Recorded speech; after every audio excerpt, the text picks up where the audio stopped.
ನಮಸ್ಕಾರ ಫ್ರೆಂಡ್ಸ್, ಇವತ್ತು ಮಾಡೋಣ ಮೆಣಸಿನಕಾಯಿ ಬಜ್ಜಿ. ಅದನ್ನು ಹೇಗೆ ಮಾಡೋದಂತ ನೋಡೋಣ ಬನ್ನಿ. ಈಗ ಅದಕ್ಕೆ ಬೇಕಾದ ಸಾಮಾನನ್ನು ನೋಡೋಣ. ಕಡಲೆ ಹಿಟ್ಟು 1 ಕಪ್ಪು, ಅರಶಿನ ಹುಡಿ ಅರ್ಧ ಚಮಚ, ಮೆಣಸಿನ ಹುಡಿ 1/4 ಚಮಚ, ಕಾಯಿ ಮೆಣಸು. ಈಗ ನಾವು ಮೊದಲಿಗೆ ಕಡಲೆ ಹಿಟ್ಟನ್ನು ಜರಡಿ ಹಿಡಿಯಬೇಕು. ಅದರಲ್ಲಿರುವ ಗಂಟೆಲ್ಲ ಹೋಗಲಿಕ್ಕೆ ಬೇಕಾಗಿ ಜರಡಿ ಹಿಡಿಯಬೇಕು.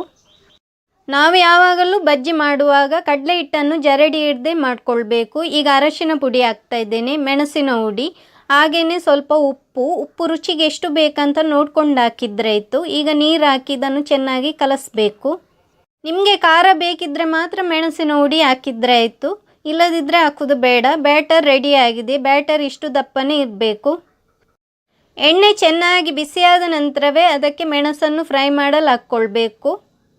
ಮೆಣಸು ಒಂದು ಸೈಡ್ ಫ್ರೈ ಆದ ನಂತರ ಅದನ್ನು ತಿರುಗಿಸಿ ಹಾಕ್ಕೊಳ್ಬೇಕು, ಇಲ್ಲದಿದ್ದರೆ ಮೆಣಸು ಒಂದೇ ಸೈಡ್ ಫ್ರೈ ಆಗುತ್ತೆ. ಈಗ ಮೆಣಸು ಫ್ರೈ ಮಾಡಿ ಆಗಿದೆ. ಇನ್ನು ಉಳಿದ ಮೆಣಸನ್ನು ಫ್ರೈ ಮಾಡಲು ಹಾಕ್ತಾ ಇದ್ದೇನೆ. ಮೆಣಸು ಖಾರ ಇರುತ್ತೆ, ನಿಮಗೆ ಖಾರ ಜಾಸ್ತಿ ಬೇಕಿದ್ದರೆ ಮಾತ್ರ ಮೆಣಸಿನ ಹುಡಿಯನ್ನು ಹಾಕಿದ್ರಾಯಿತು, ಇಲ್ಲದಿದ್ದರೆ ಬೇಡ. ಕಡಲೆ ಹಿಟ್ಟನ್ನು ಮಿಕ್ಸ್ ಮಾಡುವಾಗ ತುಂಬ ನೀರು ಇಡೋದು ಬೇಡ, ದಪ್ಪ ಇಟ್ಟರೆ ಸಾಕು.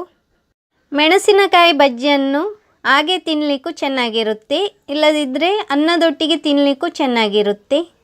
ಮೆಣಸಿನಕಾಯಿ ಬಜ್ಜಿ ಹೇಗೆ ಉಂಟಂತ ಕಮೆಂಟ್ ಮಾಡಿ ತಿಳಿಸಿ. ನನ್ನ ಚಾನಲನ್ನು ಸಬ್ಸ್ಕ್ರೈಬ್ ಮಾಡದಿದ್ದಲ್ಲಿ ಸಬ್ಸ್ಕ್ರೈಬ್ ಮಾಡಲು ಮರೆಯದಿರಿ. Thank you.